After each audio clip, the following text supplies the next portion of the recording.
Right, guys, I want to show you a little bit about salads, get you into it, get you understanding it. A lot of people, a lot of restaurants, a lot of shops do salads so bad, and they can be exciting, colourful, tasty, and I eat them every day because I want to, not because it's healthy, okay? So I want to get your head around a few principles. So first things first, if you want to save money and have a better product and have, you know, just better quality salad leaves, buy salad heads. It's a tiny bit more of a faff, but let me talk you through that. You can buy heads of oak leaf, radicchio, watercress, endive, your little gem lettuce like this, and there's many more different types of salad.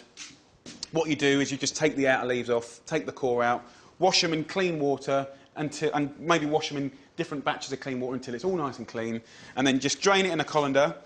And then that way you're going to save a load of money, to be frank. The bag stuff is convenient, but at the same time, if you want to save money and have a better product, that's the way to go. Now, one of the things that a lot of people don't have, that I absolutely swear by, is a salad spinner. And basically, it's a little bowl like that, with a spinner, with a basket here like that, and you just spin them like that. And it's not one of those annoying gadgets that look good but you never use. The whole reason that this is important is because all of that water there, right, that water here, isn't sticking around your salad leaf. And the reason that that's good is when you do a dressing, it's going to stick to that leaf. And also the water, if it was left on, would make your dressing, even if it was good, really bland. If you haven't got one of these, you don't have to buy one, they're convenient. What you can do is get a nice clean tea towel, put it in the middle, take up the corners, and just spin it around like a nutcase, and all the water will come off and it'll be great. So let's get your head around what makes a good salad, right? And it's dead simple, right? You can vary it, you can change it, you can tweak it to however you like it or whatever you like, and whatever's in season.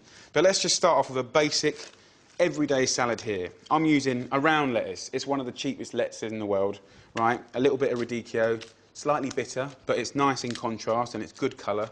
If you ever want to use herbs, soft herbs are rock and roll. I'm using mint here. You could use basil.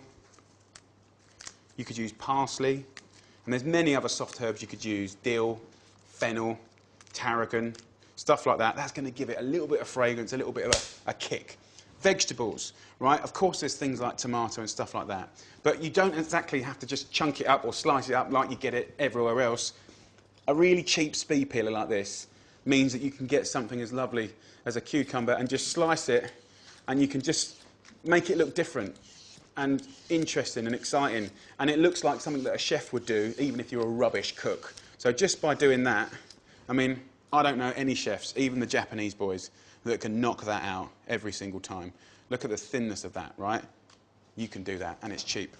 Carrot, fennel, celeriac, celery, beetroots, any kind of nice, beautiful sort of root veg that you think that would be good in a salad, have a go. But again, the speed peeler, brilliant.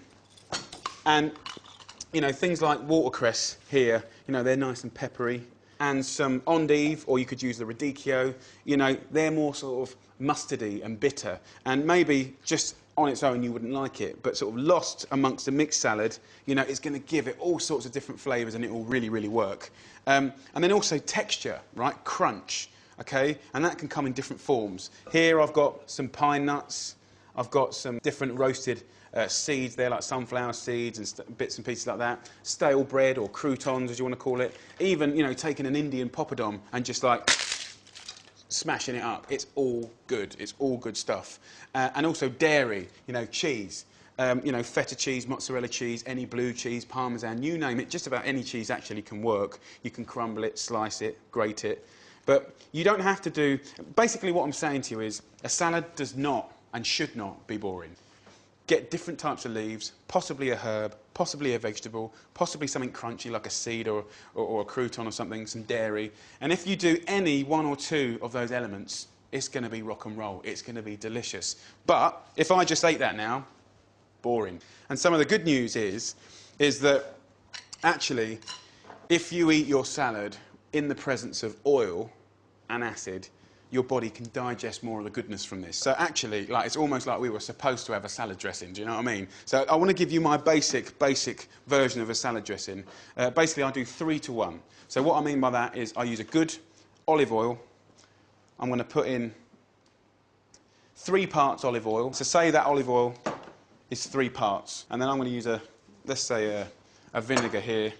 Let's use a lemon juice, right? The acid can be balsamic vinegar, red wine vinegar, white wine vinegar, champagne vinegar. It could be grapefruit juice, lemon juice, lime juice, right? So acid can be in many different forms. As soon as I put that lemon juice in, you can see exactly how much there is. That's why I quite like using the jam jar, especially for big beginner cooks. You can see exactly how much is in there. If you look in there now, that's nearly 2 to 1 actually. Let me top that up with a bit of oil.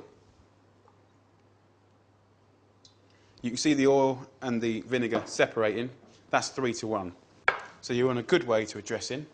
A nice pinch of pepper and a good pinch of salt. Now my advice to you on dressings is always make it just slightly too salty and slightly too acidic, right? And the reason for that is when you put it on your salad, and basically salad leaves is like 98% water, right? It's going to knock it right back down to being bland again. So if you're slightly too acidic and salty, by the time it's knocked it down, it's perfect, okay? The other thing is, that is your basic olive oil and lemon juice dressing.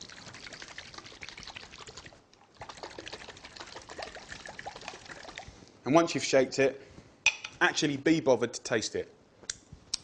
Salt, lemon juice, that's a good olive oil and lemon juice dressing. If I wanted to turn it into like a French-style dressing, you know, just by putting a nice teaspoon of Dijon mustard into that, like that, and maybe swap out lemon juice for red or white wine vinegar. We'll give it another shake. And you'll have a nice, thick, French-style dressing. Different again. And of course, if you wanted to lighten it with a little bit of yoghurt, you can really do all of these things. So as long as you stick to 3 parts olive oil, 1 part acid, salt and pepper, you can put things like mustard in, or yoghurt in, or chopped herbs in, or chopped chilli in, and you can kind of like vary your dressings, which makes it exciting and fun, and it means that you can own your own dressing. But just to finish this basic salad, all I want to do now is dress it. The important thing about dressing is you don't want to overdress. If you overdress a salad, it's going to be heavy, the acid will cook the salad leaves, and it'll just be horrible, right?